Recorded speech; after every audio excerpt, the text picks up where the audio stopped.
তাই মুক্তি চিন্তার বিকাশ, বলেন বাংলাদেশের প্রধানমন্ত্রী তারেক রহমান। 21শে পদক 2026 প্রধান অনুষ্ঠানে তিনি বলেন, জ্ঞান, বিজ্ঞান ও সৃজনশীলতার ক্ষেত্রকে দলীয় সংকীর্ণতার গণ্ডিতে আবদ্ধ করা হলে জাতির অগ্রযাত্রা ব্যাহত হয়।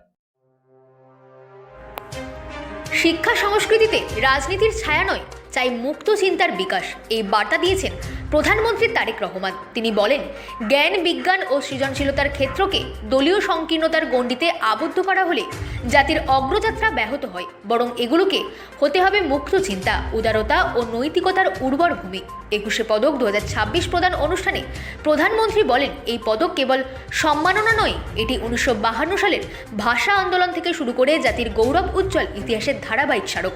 তিনি আশাবাদ ব্যক্ত করে বলেন, জ্ঞান, বিজ্ঞান ও শিল্প সাহিত্যের চর্চা আগামী দিনে আরও শানিত ও বিকশিত হবে। এবার 21শে পদক পেয়েছেন 9 জন বিশিষ্ট ব্যক্তি ও ব্যান্ড ওয়ারফেজ। এর মধ্যে রয়েছেন ফরিদা আক্তার ববিতা, শফিক রেহমান, আয়ুব বাচ্চু, অর্থী আহমেদ, তেজস হালদার যশ, মেরিনা তাবাসসুম, অধ্যাপক ডক্টর মাহবুবুল আলম মজুমদার, অধ্যাপক ডক্টর মো আব্দুস সাত্তার এবং ইসলাম Uddin. Bureau report, রাতদিন news network.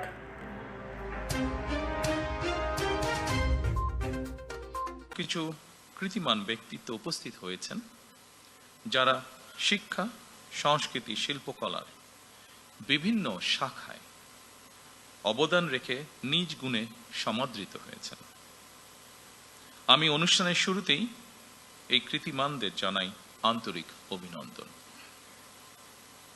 রাজনীতিবিদগণ রাষ্ট্র পরিচালনার দায়িত্বে থাকলেও একজন রাজনৈতিক কর্মী হিসাবে আমি বিশ্বাস করি জ্ঞানী গুণীজন দিক নির্দেশনার ভূমিকা পালন করে থাকেন।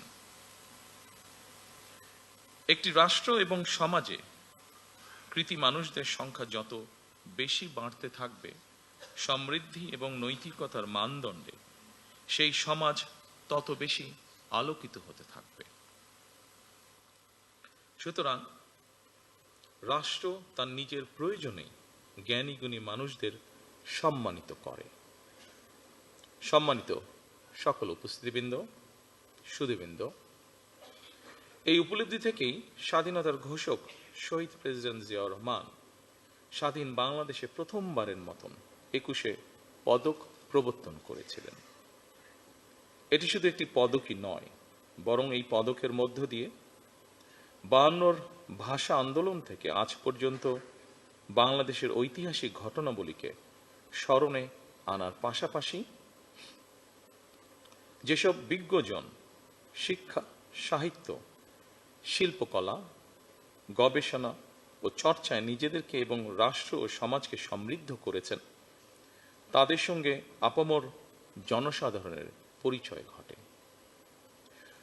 শুরুতেই 3টি বিষয় পুরস্কার প্রদানের মাধ্যমে 1976 সালে রাষ্ট্রীয় সম্মাননা পুরস্কার 21শে পদকের যাত্রা শুরু হলেও বর্তমানে ভাষা আন্দোলন, মুক্তিযুদ্ধ, শিক্ষা, গবেষণা, শিল্পকলা, বিজ্ঞান ও প্রযুক্তি সহ সম্ভবত কমপক্ষে 12টি ক্ষেত্রে বিশেষ অবদানের জন্য এই সম্মাননা দেওয়া হচ্ছে।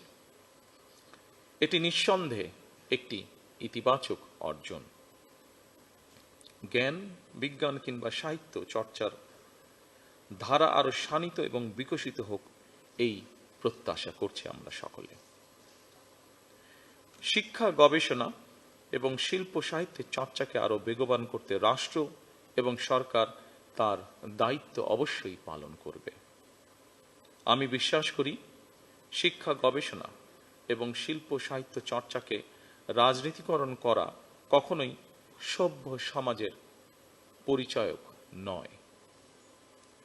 শিক্ষা, সাহিত্য, শিল্পকলা, বিজ্ঞান ও প্রযুক্তি অর্থাৎ জ্ঞান বিজ্ঞানে সব শাখায় যাতে দেশ এগিয়ে যেতে পারে, নৈতিক মানসম্পন্ন তেমন একটি উদার গণতান্ত্রিক রাষ্ট্র ব্যবস্থা প্রতিষ্ঠার লক্ষ্যে বর্তমান গণতান্ত্রিক সরকার অবশ্যই কাজ করবে।